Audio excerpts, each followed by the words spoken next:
ಇಂದ್ರಮ್ಮವ್ರೆ, ಯಾಕೆ ಮಾತಾಡ್ತಾ ಇಲ್ಲ? ಓಹೋ, ನಿಮ್ಮ ಮಗಳನ್ನ ನೀವೇ ನಮ್ಮ ಮನೆಗೆ ಕಳ್ಸಿದ್ರಾ? ಈಗ ಮಾತಾಡೋಕ್ಕೆ ಮಾತೇ ಬರ್ತಾ ಇಲ್ವಾ? ಕೇಳಿಸ್ಕೊಂಡೇನೆ?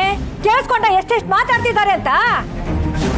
ನಿನಗಿಷ್ಟಾದ್ರೂ ಬುದ್ಧಿ ಬರಲ್ಲ. ನಿನಗೆ ತಲೆ ಕೆಟ್ಟಿದೆ, ಹುಚ್ಚಿಡ್ತಿದ್ದೆ ನಿನಗೆ. ಇಂದ್ರಮ್ಮನವ್ರೆ, ಮಗ್ಳಿಗೆ ಬೈಯೋ ಥರ ಬೈದು ನಮ್ಮ ಬಾಯಿ ಮುಚ್ಚಿಸ್ಬೋದು ಅಂತ ಅನ್ಕೋಬೇಡಿ. ನಿಮ್ಮ ಮನೇಲಿ ಬಾಡಿಗೆಗಿದ್ದೀವಿ ಅಂದ ಮಾತ್ರಕ್ಕೆ ನೀವು ಹೇಳಿದ್ದನ್ನೆಲ್ಲ ಕೇಳ್ಕೊಂಡು ಅನ್ನಿಸ್ಕೊಂಡಿರಕ್ಕಾಗತ್ತಾ? ಹೇಳ್ರಿ, ಮಾತಾಡ್ರಿ. ಇಂದ್ರಮ್ಮವ್ರೆ, ನಾವಂದ್ರೇನು, ನಮ್ಮ ಲೆವೆಲ್ ಅಂದ್ರೇನು? ಮಿನಿಸ್ಟ್ರೇ ನಮ್ಮ ಮನೆಗೆ ಬಂದು ಹೋಗಿದ್ದಾರೆ. ಏನೋ ಮಕ್ಕಳು ತಪ್ಪು ಮಾಡಿದ್ರು ಅಂತ ಸುಮ್ಮನೆ ಬಿಟ್ಟಿದೀವಿ. ಏನು, ನೀವು ನಮ್ಮನ್ನ ಸುಮ್ಮನೆ ಬಿಟ್ಟಿದ್ದೀರಾ? ಏನಂದ್ರಿ? ಪಾಪ ಮಿನಿಸ್ಟ್ರು ನಿಮ್ಮ ಮನೆಗೆ ಬಂದು ಹೋದ್ರ? ಅವ್ರು ಬಂದು ಹೋಗಿದ್ ಮಾತ್ರಕ್ಕೆ ನಿಮ್ಮ ಲೆವೆಲ್ ಜಾಸ್ತಿ ಆಗ್ಬಿಡ್ತಾ? ಮಗ ಮಿನಿಸ್ಟ್ರ್ ಮನೆಯಲ್ಲೇ ಕೆಲಸ ಮಾಡ್ತಿದ್ದಾನೆ, ಅದಕ್ಕೋಸ್ಕರ ಮಿನಿಸ್ಟ್ರು ಮನೆಗೆ ಬಂದು ಹೋಗಿರ್ತಾರೆ. ಅದ್ರಲ್ಲೇ ದೊಡ್ಡಕ್ಕೆ ಇದೆ. ಲೇ ಶ್ರೀವಲ್ಲಿ, ನೀನು ಮಿನಿಸ್ಟ್ರ್ ಮನೆಯಲ್ಲೇ ಕೆಲಸ ಮಾಡ್ತಿರೋದಲ್ವೇನೆ? ಹೂನಮ್ಮ, ನಾನು ಮಿನಿಸ್ಟ್ರ್ ಮನೆಯಲ್ಲೇ ಕೆಲಸ ಮಾಡ್ತಿರೋದು. ಕೇಳಿಸ್ಕೊಂಡ್ರಾ? ನನ್ನ ಮಗಳು ಅಷ್ಟೇ ಮಿನಿಸ್ಟ್ರ್ ಮನೆಯಲ್ಲೇ ಕೆಲಸ ಮಾಡ್ತಾ ಇರೋದು. ಇವತ್ತಲ್ಲ ನಾಳೆ ಅದೇ ಮಿನಿಸ್ಟ್ರು ನಮ್ಮ ಮನೆಗೂ ಒಂದ್ಸರಿ ಬಂದು ಹೋಗ್ತಾರೆ. ಅದ್ರಲ್ಲೇನಿದೆ? ಅಮ್ಮ, ಮಿನಿಸ್ಟ್ರು ನನ್ನ ಮಗಳೇ ಅಂತ ಕರೆದ್ರಮ್ಮ. ಏನು ಏನು? ಇನ್ನೊಂದ್ಸರಿ ಹೇಳೆ ಜೋರಾಗಿ, ಕೇಳಿಸ್ಕೊಳ್ಳಿ. ಇವ್ರು ನೋಡಿದ್ರ ನನ್ನ ಮಗಳನ್ನ ಮಿನಿಸ್ಟ್ರು ಮಗಳೇ ಅಂತ ಬಾಯಿ ತುಂಬಾ ಕರೆದಿದ್ದಾರೆ ಅಂದ್ರೆ ನಮ್ ಲೆವೆಲ್ ಎಷ್ಟಿದೆ ಅಂತ ಯೋಚನೆ ಮಾಡಿ. ಅಮ್ಮ ಕೊನೆಗೂ ಹಳ್ಳಕ್ ಬಿದ್ಲು. ಮಿನಿಸ್ಟ್ರ್ ಮನೇಲಿ ಕೆಲಸ ಮಾಡ್ತಾಳೆ ಏನ್ ಮಾತ್ರಕ್ಕೆ ಮಿನಿಸ್ಟ್ರ್ ಮನೇಲಿ ಮಾಡಿದ ಫಂಕ್ಷನ್ಗೆಲ್ಲ ಇವಳನ್ನ ಕರೀತಾರೆ ಅನ್ಕೊಂಡಿದ್ದೀರಾ? ಏನು ಫಂಕ್ಷನ್? ಶಿವಲ್ಲಿ, ಅವ್ರ ಮನೆ ಫಂಕ್ಷನ್ಗೆ ನೀನ್ ಕರ್ದಿಲ್ವೇನೆ? ಅಮ್ಮ, ಮಿನಿಸ್ಟ್ರು ಪರ್ಸನಲ್ ಆಗಿ ನಮ್ಮ ಮನೆ ಫಂಕ್ಷನ್ಗೆ ನೀನ್ ಬರ್ಲೇಬೇಕಮ್ಮ ಮಗಳೇ ಅಂತ ಕರ್ತಿದಾರಮ್ಮ. ಹೌದೇನೆ? ಹಾಗಾದ್ರೆ ಅದನ್ನ ಮೈಕಲ್ಲಿ ಹೇಳು, ಎಲ್ರು ಕೇಳಿಸ್ಕೊಳ್ಳಿ. ನೋಡಿದ್ರ, ನಿನ್ನೆ ಮೊನ್ನೆ ಅಷ್ಟೇ ನನ್ನ ಮಗಳು ಕೆಲ್ಸಕ್ಕೆ ಸೇರ್ಕೊಂಡಿರೋದು ಮಿನಿಸ್ಟ್ರ್ ಮನೆಯಲ್ಲಿ. ಅಷ್ಟಕ್ಕೆ ಮಿನಿಸ್ಟ್ರು ಮಗಳೇ ನಮ್ಮ ಮನೆ ಫಂಕ್ಷನ್ಗೆ ನೀನ್ ಬರ್ಬೇಕಮ್ಮ ಅಂತ ಪರ್ಸನಲ್ ಆಗಿ ಹೇಳಿದಾರಂತೆ. ಅಂದ ಮೇಲೆ ನಮ್ಮ ಲೆವೆಲ್ ಎಷ್ಟಿದೆ ಅಂತ ಯೋಚನೆ ಮಾಡ್ಬೇಕು. ಹಾಗೆ ಇನ್ನು ಮುಂದೆ ನಾವೇನಾದ್ರೂ ತಲೆ ಕೆಟ್ಟಿ ನಿರ್ಧಾರ ತಗೊಂಡ್ರೆ ನಿಮ್ಮಗಳ ಪರಿಸ್ಥಿತಿ ಏನಾಗುತ್ತೆ ಅಂತ ಯೋಚನೆ ಮಾಡಿ. ಏನೋ ಪಾಪ ಚಿಕ್ಕ ವಯಸ್ಸಿಂದ ನಿಮ್ಮ ಮನೆಗೆ ನಮ್ಮ ಹುಡುಗಿ ಬಂದು ಹೋಗ್ತಾ ಇದ್ಲು. ಒಂದ್ ಹೆಜ್ಜೆ ಆ ಕಡೆ ಇಟ್ರೆ ನಿಮ್ ಮನೆ, ಒಂದ್ ಹೆಜ್ಜೆ ಈ ಕಡೆ ಇಟ್ರೆ ನಮ್ ಮನೆ. ಪಾಪ ಬರ್ತಿದ್ಲು, ಸುಮ್ನೆ ಅದೇ. ಇನ್ನೊಂದು ಸರಿ ನನ್ನ ಮಗಳಿಗೇನಾದ್ರೂ ಬೈಯೋದಾಗ್ಲಿ ನಮ್ಮ ಮನೆ ವಿಷಯ ಮಾತಾಡೋದಾಗ್ಲಿ ಇಟ್ಕೊಂಡ್ರೆ ಚೆನ್ನಾಗಿರಲ್ಲ. ನೀವು ನಮ್ಮನೇಲಿ ಬಾಡಿಗೆಗಿದ್ದೀರಾ, ನಮ್ಮ ಮನೆಗೆ ನನ್ನ ಮಗಳು ಬಂದ್ರೆ ತಪ್ಪೇನ್ರಿ ಇದೆ?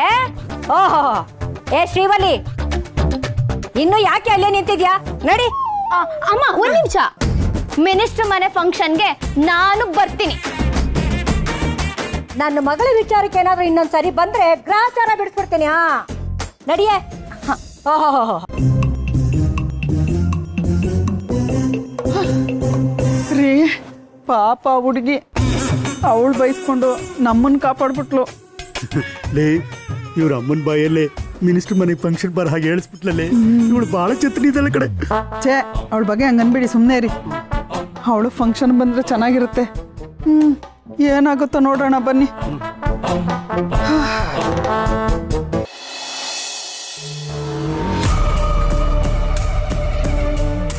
ಏನಕ್ಕ ಮಾತಾಡಬೇಕು ಅಂದೆ?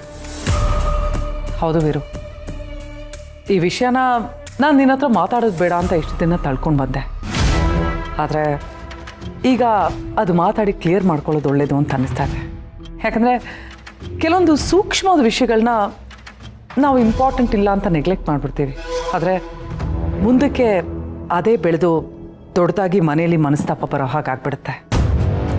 ಅಂಥದ್ದೇನಕ್ಕಾಯ್ತು? ನಾನು ಇನ್ನೇನಾದರೂ ತಪ್ಪಾಯ್ತಾ? ಇಲ್ಲ ವೀರು, ಇಲ್ಲ. ನಿನ್ನಿಂದ ತಪ್ಪಾಗಿದೆಯಾ ಅಥವಾ ನಾವು ನಿನ್ನನ್ನು ಅರ್ಥ ಮಾಡ್ಕೊಳ್ಳೋದ್ರಲ್ಲಿ ತಪ್ಪು ಮಾಡ್ತಿದ್ದೀವ ಗೊತ್ತಿಲ್ಲ. ಆದರೆ ವೀರು, ಇತ್ತೀಚೆಗೆ ನೀನು ಬದಲಾಗಿದೆಯಾ.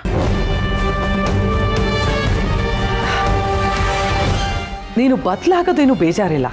ಆದರೆ ನೀನು ಬದಲಾಗ್ತಿದ್ಯಾ ಅಂತ ನಮಗೊಂದು ಮಾತು ಹೇಳಿದ್ರೆ ನಾವು ಪ್ರಿಪೇರ್ ಆಗಿಬಿಡ್ತೀವಿ. ಇಲ್ಲಾಂದರೆ ನೀನು ಯಾಕೆ ಬದಲಾಗಿದೆಯಾ ಅಂತ ನಮಗೂ ಗೊತ್ತಾಗದೆ ಮನಸ್ಸಿಗೆ ಕಷ್ಟ ಆಗ್ಬಿಡುತ್ತೆ. ಅಲ್ಲ, ನೀನು ಏನು ಹೇಳಕ್ಕೆ ಪ್ರಯತ್ನ ಪಡ್ತಿದ್ಯಾಕ? ನಾನು ಬದಲಾಗಿದ್ದೀನ? ವೀರು, ನೀನು ನಮ್ಮ ಹತ್ರ ಮಾತಾಡೋದೇ ಬೇರೆ, ಆದರೆ ನಡ್ಕೊಳ್ಳೋದೇ ಬೇರೆ. ಕೆಲವೊಂದ್ಸಲ ನೀನು ವೀರು ಹೌದೋ ಅಲ್ವೋ ಅನ್ನೋ ಕನ್ಫ್ಯೂಷನ್ ಬಂದ್ಬಿಡುತ್ತೆ.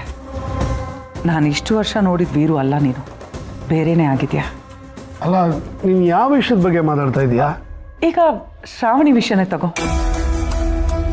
ಶ್ರಾವಣಿಗೆ ನಾನು ಅಪ್ಪನ ಹತ್ರ ಮಾತಾಡಬೇಡ, ಅಪ್ಪನಿಗೆ ನಿನ್ನ ಮುಖ ನೋಡಿದ್ರೆ ಕೋಪ ಬರುತ್ತೆ, ಅವನ ಮನಸ್ಸಿಗೆ ಹಿಂಸೆ ಆಗುತ್ತೆ, ಅಪ್ಪನ ಜೊತೆ ಹಾಗೆ ನಡ್ಕೊ ಹೀಗೆ ನಡ್ಕೊ ಅಂತೆಲ್ಲ ಹೇಳಿರ್ತೀನಿ. ಆದರೆ ನೀನು ಅವಳ ಜೊತೆ ತುಂಬ ಸಲಿಗೆ ಅಂತಿದ್ದೀಯ. ವೀರು, ನೀನು ಹಾಗೆ ಮಾಡಿದಾಗ ನೀನು ಬದಲಾವಣೆಯಿಂದ ನಾನು ಇಕ್ಕಟ್ಟಲ್ಲಿ ಸಿಕ್ಕಾಕೋತಿದ್ದೀನಿ. ಯಾಕಂದರೆ ಅವಳು ಏನು ಅನ್ಕೋತಾಳೆ, ಅಯ್ಯೋ ಅತ್ತೆ ನನ್ನನ್ನು ಅಪ್ಪನಿಂದ ದೂರ ಮಾಡ್ತಿದ್ದಾಳೆ ಅಂತ ಅನ್ಕೋತಾಳೆ ಅಲ್ವಾ? ನೀನು ಹೇಳ್ತಿರೋದ್ರಲ್ಲಿ ಸುಳ್ಳು ಇಲ್ಲ, ತಪ್ಪು ಇಲ್ಲ. ಆದರೆ ನಾನು ಅವಳ ಹತ್ರ ಸಲಿಗೆಯಿಂದ ಮಾತಾಡೋದು ಮಾತ್ರಕ್ಕೆ ನನ್ನ ಮನಸ್ಥಿತಿ ಬದಲಾಗಿದೆ ಅಂತ ಅರ್ಥ ಅಲ್ಲಕ್ಕ. ಕೆಲವು ಕಾರಣಗಳು ಅವಳು ನನ್ನ ಹತ್ರ ಸಲಿಗೆಯಿಂದ ಇರೋ ಹಾಗೆ ಮಾಡ್ತಾ ಇದೆ. ಅಂಥದ್ದೇನು ಕಾರಣ ಇರುತ್ತೆ ವೀರು? ಅಲ್ಲ, ನೀನು ಶ್ರಾವಣಿ ಜೊತೆ ಚೆನ್ನಾಗಿದ್ರೆ ನಮಗೂ ಖುಷಿನೇ. ಆದರೆ ಇಲ್ಲಕ್ಕ, ಆದರೆ ಅನ್ನೋ ಮಾತೇ ಬೇಡ.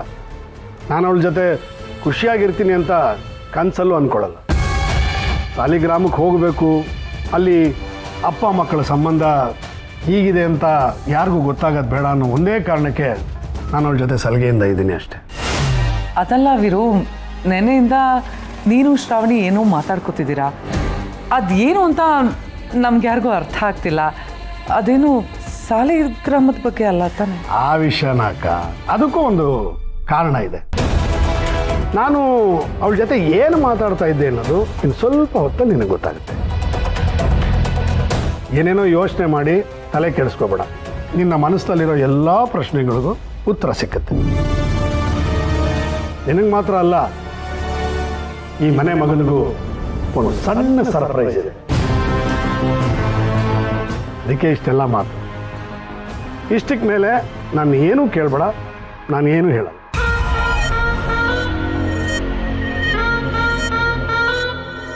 ಇಂಥ ಜವಾಬ್ದಾರಿನೇ ನಿಭಾಯಿಸಿದ್ಯಾ ಅಂದಮೇಲೆ ಇವತ್ತು ನಾನು ಹೆಮ್ಮೆಯಿಂದ ನಮ್ಮ ಮನೆ ಮಗ ಅಂತ ಹೇಳ್ಕೊತೀನಿ.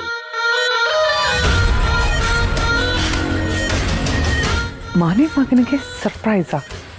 ಅಂದರೆ ಮಾಡಿ ಕಂಪನಿಗೆ ಪ್ರಾಫಿಟ್ ತಂದು ಕೊಟ್ಟಿದ್ದಾನೆ ಅಂತ ವೀರು ಖುಷಿಪಟ್ಟು ಸರ್ಪ್ರೈಸ್ ಪಾರ್ಟಿ ಕೊಡ್ತಿದ್ದಾನ. ಛೇ, ಅವನು ಇದ್ರ ಬಗ್ಗೆನೇ ಶ್ರಾವಣಿ ಹತ್ರ ಮಾತಾಡ್ತಿದ್ದ. ಇದು ಗೊತ್ತಿಲ್ಲದೆ ನಾನು ಅವನ ಬಗ್ಗೆ ತಪ್ಪು ತಿಳ್ಕೊಂಬಿಟ್ಟೆ. ನಾನು ಬದಲಾಗಿದ್ದೀನಿ ಅಂತ ನಿನ್ಗೆ ಅನ್ಸಿರೋದು ಸರಿನೋ ತಪ್ಪೋ ಗೊತ್ತಿಲ್ಲ. ಋತುಗಳು ಬದಲಾಗುತ್ತೆ, ಪ್ರಕೃತಿ ಬದಲಾಗುತ್ತೆ, ಮನುಷ್ಯ ಬದಲಾಗೋದು ತಪ್ಪೇನಿಲ್ಲ. ಬದಲಾವಣೆ ಒಳ್ಳೆ ದಾರಿನಲ್ಲಿದ್ದರೆ ಅದು ಒಳ್ಳೆಯದೇ. ನಾನು ಬದಲಾಗಿಲ್ಲ.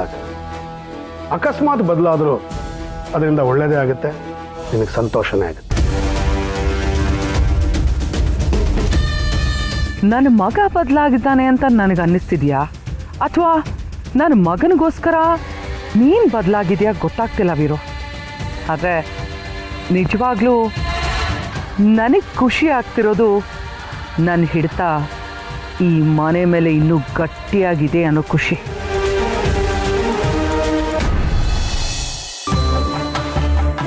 ವರ ಬಾಗ್ಲಾಕೊಂಡ್ ಬಾಮ್ಮ. ಸ್ವಲ್ಪ ಜಾಗ ಕೊಡ್ತೀರಾ ಬೀಗ್ರೆ? ಹೋಗಿ ಹೋಗಿ. ಅಯ್ಯೋ, ವಿಶಾಲು, ನಾವೆಷ್ಟು ಅದೃಷ್ಟವಂತರಲ್ವಾ. ಇವತ್ತು ಮಿನಿಸ್ಟ್ರು ಮನೆ ಫಂಕ್ಷನ್ಗೆ ಹೋಗ್ತಿದೀವಿ. ಅದು ನಮ್ಮ ಮನೆ ಹುಡುಗನು ಹುಟ್ಟುಹಬ್ಬಕ್ಕೆ. ಈ ಮನೇಲಿ ಇದ್ದಿದ್ದಕ್ಕೂ ಜೀವನ ಸಾರ್ಥಕವಾಗೋಯ್ತು.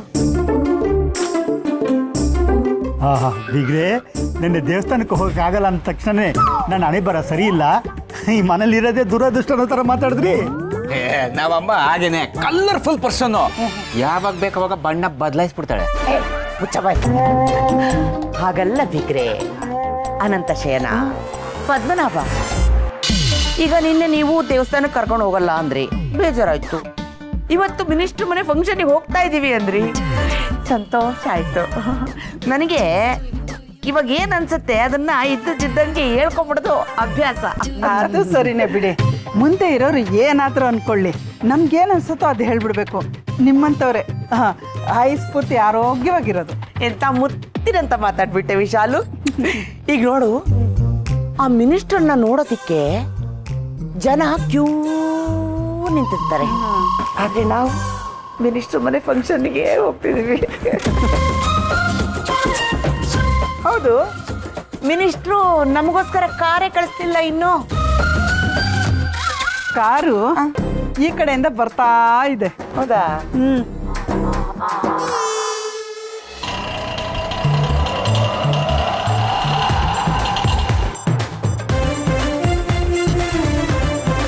ಬನ್ನಿ ಬನ್ನಿ ಬನ್ನಿ ಎಲ್ಲ ಹತ್ಕೊಳ್ಳಿ. ಈ ಲಗೇಜ್ ಗಾಡಿ ಇಲ್ಲ ಅಲ್ಲ, ನಾವೇನು ಊರ್ ಜಾತ್ರೆಗೆ ಹೋಗ್ತಿದೀವ ಹೋಗಲ್ಲಿ ಇಳ್ಕೊಳಕ್ಕೆ? ಮಿನಿಸ್ಟ್ರ್ ಮನೆಗೆ ಹೋಗ್ತಿದೀವಿ ಅಂದ್ರೆ ಒಂದು ಲೆವೆಲ್ಲು, ಒಂದು ಕಾರ್ ಬೇಡವಾ ಒಂದು ರೇಂಜ್ಗೆ? ಇದೇ ನಮ್ಮ ಕಾರು, ಇದೇ ನಮ್ಮ ಬೆನ್ಸು BMW. ಬಡವರ ಬಾದಾಮಿ ಕಡ್ಲೆಕಾಯಿ ಅಂತಾರಲ್ಲ ಹಾಗೆ ಇದೇ ನಮ್ಮ BMW. ಅತಿ ಅತಿ ಅತಿ ಅತಿ ಬೀಗ್ತಿಯವ್ರೆ, ಈ ಲೆವೆಲ್ ಪವಲೆಲ್ಲ ನೋಡ್ತಾ ಕೂತ್ಕೊಂಡ್ರೆ ಹೊರಡಕ್ಕಾಗಲ್ಲ. ಬನ್ನಿ. ವರು, ದನಕ್ಕೆ ಫೋನ್ ಮಾಡ್ದಮ್ಮ? ಹಾ ಅಮ್ಮ, ಆಗ್ಲೇ ಮಾಡಿದ್ದೆ. ಪೇರೆಂಟ್ಸ್ ಮೀಟಿಂಗ್ ಬೇಗ ಮುಗಿದ್ರೆ ಅಲ್ಲಿಗೆ ಬರ್ತಾರಂತೆ, ಇಲ್ಲ ಅಂದ್ರೆ ಮುಗಿಸ್ಕೊಂಡು ಮನೆಗೆ ಬರ್ತಾರಂತೆ. ಅಯ್ಯೋ, ಸರಿ ಬಾ. ಅತಿ ಅತಿ ಅತಿ ಅತಿ ಅತಿ ಅಳಿಯಂದ್ರೆ ಕೈ ಕೊಡಿ. ಕರ್ಮನೋ ಏನೋ, ಈ ಮನೆಯಲ್ಲಿ ಸ್ವರ್ಗಕ್ಕೆ ಹೋಗ್ಬೇಕು ಅಂದ್ರೂ ಈ ಟಮ್ ಟಮ್ ಗಾಡಿಲೇ ಹೋಗ್ಬೇಕು ಅಂತ. ಅಮ್ಮ ನೋಡಮ್ಮ, ಎಲ್ರು ಮಿನಿಸ್ಟರ್ ಮನೆ ಫಂಕ್ಷನ್ಗೆ ಹೋಗ್ತಿದ್ದಾರೆ. ನಿನಗೂ ಕರ್ದಿದಾರ ತಾನೆ, ಅದಕ್ಕೆ ಅಲ್ವಾ ನೀನು ರೆಡಿ ಆಗಿರೋದು. ಇವ್ರು ನೋಡು, ದಂಡು ದಾಳಿ ಕಟ್ಕೊಂಡು ಈ ಗೂಡ್ಸ್ ಆಟೋದಲ್ಲಿ ಹೋಗ್ತಿದ್ದಾರೆ. ನೀನು ನನ್ನ ಮಗಳು ಕಣೆ, ಕ್ಯಾಬಲ್ಲಿ ಹೋಗ್ಬಿಟ್ ಬಾ. ಅಯ್ಯಯ್ಯೋ ಅಮ್ಮ, ಯಾಕೆ ಹೀಗೆಲ್ಲ ಮಾತಾಡ್ತಿದ್ದಾಳೆ? ಇಲ್ಲ, ಅಮ್ಮಂಗೆ ಹೇಗಾದ್ರೂ ನೈಸ್ ಮಾಡಿ ಇವ್ರ ಜೊತೆನೆ ಹೋಗೋ ತರ ಮಾಡ್ಬೇಕು. ಅಮ್ಮ ಇವಾಗ ನೋಡು, ನನ್ನ ಲೆವೆಲ್ ಏನು ಅಂತ ತೋರಿಸ್ತೀನಿ. ಆಟೋ ಮಾವ, ನೀವೆಲ್ಲರೂ ಮಿನಿಸ್ಟರ್ ಮನೆ ಫಂಕ್ಷನ್ಗೆ ಹೋಗ್ತಿದ್ದೀರಾ ಅಂತ ನನಗೆ ಗೊತ್ತು. ನಾನಿವಾಗ ಕ್ಯಾಬ್ ಎಲ್ಲ ಬುಕ್ ಮಾಡೋಷ್ಟರಲ್ಲಿ ಟೈಮ್ ಆಗೋಗ್ಬಿಡುತ್ತೆ. ಅದಕ್ಕೆ ನಿಮ್ಮ ಜೊತೆನೆ ಬರ್ತೀನಿ, ನನ್ನೂ ಕರ್ಕೊಂಡೋಗಿ. ಬೇಕಾದ್ರೆ ಬಾಡಿಗೆ ಕೊಡ್ತೀನಿ. ಏ ಶ್ರೀವಲ್ಲಿ, ನೀನ್ ಯಾಕೆ ಈ ಆಟೋದಲ್ಲಿ ಹೋಗ್ತೀಯಾ? ಕಾರಲ್ಲಿ ಹೋಗು. ಅಯ್ಯೋ, ನಾವು ನೀನು ಕರ್ಕೊಂಡು ಹೋಗಲ್ಲ ಇದರಲ್ಲಿ. ನಾವು ಫ್ಯಾಮಿಲಿ ಅಷ್ಟೇ ಹೋಗ್ತಿರೋದು. ಕಂಡ್ಕೊಂಡವ್ರನ್ನೆಲ್ಲ ಕರ್ಕೊಂಡು ಹೋಗೋದಿಕ್ಕ ನಮ್ಮ ಆಟೋ ಇರೋದು. ಯಾಕೆ ವಿಶಾಲಮ್ಮ ಈ ರೀತಿ ಮಾತಾಡ್ತಾ ಇದ್ಯಾ? ನನ್ನ ಮಗಳನ್ನ ನೀನ್ ಆಟೋದಲ್ಲಿ ಕೂರ್ಸ್ಕೊಂಡು ಹೋಗೋಕೆ ನೀನ್ ಆಟೋ ಪುಣ್ಯ ಮಾಡಿರ್ಬೇಕು. ಬೇಕು ಅಂದ್ರೆ ಈಗಲೇ ಮನ್ಸು ಮಾಡಿದ್ರೆ ನನ್ನ ಮಗಳನ್ನ ಅಂಬಾರಿ ಮೇಲೆ ಕಳಿಸ್ಕೊಡ್ತೀನಿ. ಹಾ, ಪಾಪ ಏನೋ ಚಿಕ್ಕ ವಯಸ್ಸಿಂದ ಆಟೋ ಅಂದ್ರೆ ಇಷ್ಟ, ಅದಕ್ಕೋಸ್ಕರ ಕೇಳ್ತಿದ್ದಾಳೆ. ನೀವು ನೋಡಿದ್ರೆ ಕೂರ್ಸ್ಕೊಂಡು ಹೋಗಕ್ಕೆ ಹಂಗೆ ಹಿಂಗೆ ಅಂತ ಮಾತಾಡ್ತಾ ಇದ್ದೀರಲ್ಲ. ನಾವು ನಿಮ್ಮಂಥವ್ರಿಗೆ ಮನೆ ಬಾಡಿಗೆ ಕೊಟ್ಟಿದೀವಂತೆ, ನನ್ನ ಮಗಳನ್ನ ಆಟೋದಲ್ಲಿ ಕರ್ಕೊಂಡು ಹೋಗಕ್ಕೆ ಹಿಂದೆ ಮುಂದೆ ಯೋಚನೆ ಮಾಡ್ತಾ ಇದ್ದೀರಾ? ಏ ಶ್ರೀವಲ್ಲಿ, ಹತ್ತೆ ನೋಡೋಣ ಯಾರು ಏನ್ ಮಾಡ್ತಾರೋ, ನಾನು ನೋಡೇ ಬಿಡ್ತೀನಿ. ಹತ್ತು ಆಟೋ. ನನ್ನ ಮಗಳು ನಿಮ್ಗೆ ಡಬ್ಬಲ್ ಮೀಟರ್ ಕೊಡ್ತಾಳೆ. ಸೇಫ್ ಆಗಿ ಕರ್ಕೊಂಡೋಗಿ ಸೇಫ್ ಆಗಿ ಕರ್ಕೊಂಡ್ ಬನ್ನಿ ಅಷ್ಟೇ. ಡಬ್ಬಲ್ ಮೀಟ್ರ ನೋಡ್ದಮ್ಮ, ದುಡ್ಡು ಅಂತ ಅಂತ ಹೆಂಗ್ ಬಾಯಿ ಬಿಟ್ಬಿಟ್ಟು. ಹೋಗು ಮಗಳೇ, ಹುಷಾರಾಗಿ ಹೋಗ್ಬಿಟ್ ಬಾ. ಅಮ್ಮ ನನಗೂ ಹೋಗಕ್ಕೆ ಇಷ್ಟ ಇಲ್ಲ, ಆದರೆ ಹೋಗಲೇಬೇಕು. ಇವ್ರ ಜೊತೆನೇ ಎತ್ಕೊಂಡು ಇವ್ರನ್ನ ಮಟ್ಟ ಹಾಕ್ಬೇಕು. ಅದಕ್ಕೆ ಹೋಗ್ತಿದ್ದೀನಿ. ಹೋಗಿ ಬರ್ತೀನಮ್ಮ. ಹುಷಾರು ಕಡೆ.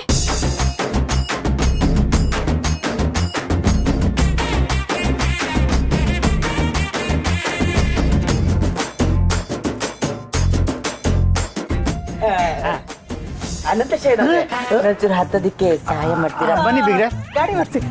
ಅಳಿಂದ್ರೆ ಹತ್ತಿಸ್ಕೊಳ್ಳಿ. ಮಮ್ಮಿ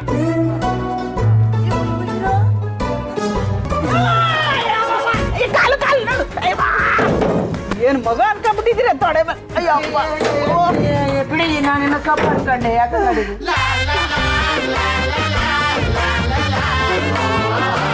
ಹುಷಾರು ಕಡೆ, ಹೊಟ್ಟೆ ತುಂಬಾ ಊಟ ಮಾಡು.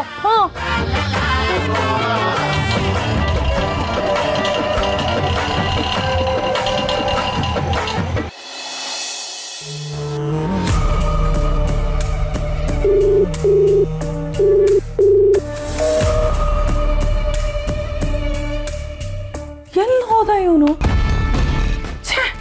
ಅಲ್ಲ, ವೀರು ಇವನಿಗೋಸ್ಕರ ಸರ್ಪ್ರೈಸ್ ಪಾರ್ಟಿ ಅರೇಂಜ್ ಮಾಡಿದ್ದಾನೆ. ಅಂತ ಟೈಮಲ್ಲಿ ಇವನ್ ವೀರು ಪಕ್ಕದಲ್ಲಿದ್ದು ವೀರುನ್ ಇಂಪ್ರೆಸ್ ಮಾಡೋದ್ ಬಿಟ್ಟು ಎಲ್ಲೋ ಹೋಗಿದ್ದಾನೆ. ಫೋನ್ ಬೇರೆ ರಿಸೀವ್ ಮಾಡ್ತಿಲ್ಲ. ಛೇ,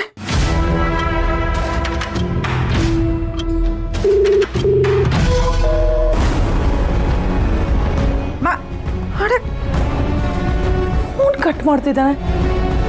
ಎಲ್ಲಿ ಹೋಗಿದ್ದಾನೆ ಇವನ್? ಯಾಕೆ ಹಿಂಗ್ ಮಾಡ್ತಿದ್ದಾನೆ?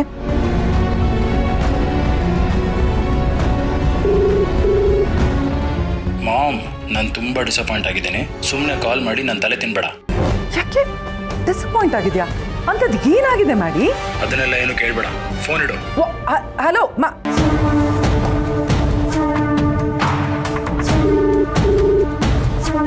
ಕಾಲ್ ಮಾಡಬೇಡ ಅಂತ ಹೇಳಿದ್ನಲ್ಲ ಮಾಮ್. ಈಗ ನಾನಿರೋ ಕೋಪದಲ್ಲಿ ನಾನು ಏನು ಮಾಡ್ತೀನೋ ನನಗೆ ಗೊತ್ತಿಲ್ಲ. ನೀನು ಮತ್ತೆ ಮತ್ತೆ ಕಾಲ್ ಮಾಡ್ತಿದ್ರೆ ಈ ಮೊಬೈಲ್ನ ತೆಗೆದು ಎಷ್ಟು ಬಿಡ್ತೀನಿ. ಮಾಡಿ ಮಾಡಿ ಮಾಡಿ ರಿಲ್ಯಾಕ್ಸ್ ರಿಲ್ಯಾಕ್ಸ್ ರಿಲ್ಯಾಕ್ಸ್. ಅಂತದ್ ಏನಾಯ್ತು? ಯಾಕೆ ಇಷ್ಟೊಂದು ರೆಸ್ಲೆಸ್ ಆಗಿದ್ಯಾ? ಅದನ್ನೆಲ್ಲ ನಂಗೆ ಹೇಳೋಕ್ಕೂ ಇಷ್ಟ ಇಲ್ಲ ಮಾಮ್. ನನ್ನ ಏನು ಕೇಳಬೇಡ. ಸರಿ ಸರಿ, ನೀನೇನು ಹೇಳಬೇಡ, ನಾನೇನು ಕೇಳೋದಿಲ್ಲ. ಆದ್ರೆ ಮೊದಲು ನೀನು ಕಾಮ್ ಡೌನ್ ಆಗಿ ಈಗ ನೀನು ಎಲ್ಲೇ ಇದ್ರೂ ಇಮಿಡಿಯೇಟ್ ಆಗಿ ಮನೆಗೆ ಬಾ.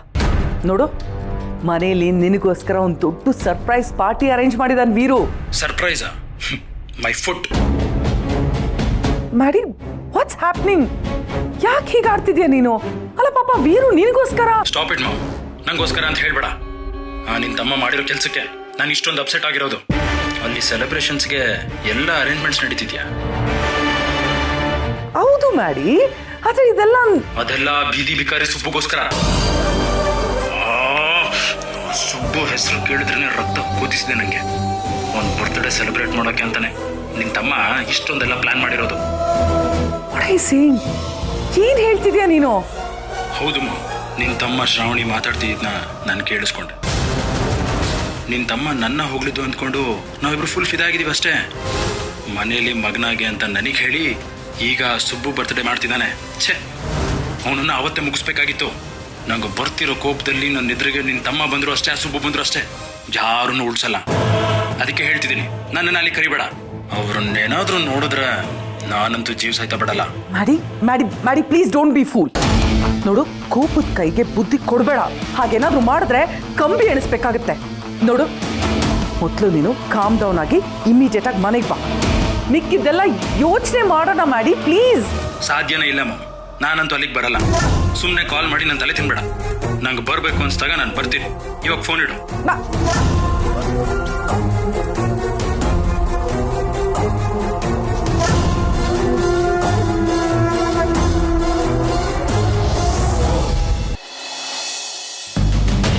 ಸರಿ ಸರಿ, ಆಫೀಸಲ್ಲೇ ಬಂದು ಮೀಟ್ ಮಾಡಿ, ಫೋನಲ್ಲಿ ಬೇಡ. ಸರಿ, ಓಕೆ.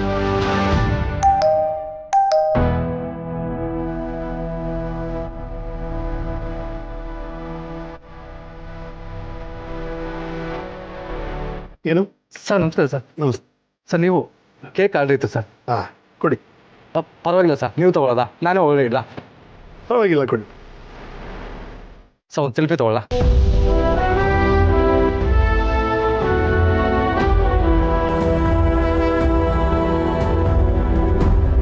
Thank you sir. ತಗೊಳ್ಳಿ. ಸರ್, ನನ್ನ ಕಡೆ ಚೇಂಜ್ ಇಲ್ಲ ಸರ್. ಪರವಾಗಿಲ್ಲ, ನೀವೇ ಇಟ್ಕೊಳ್ಳಿ. Oh, thank you sir.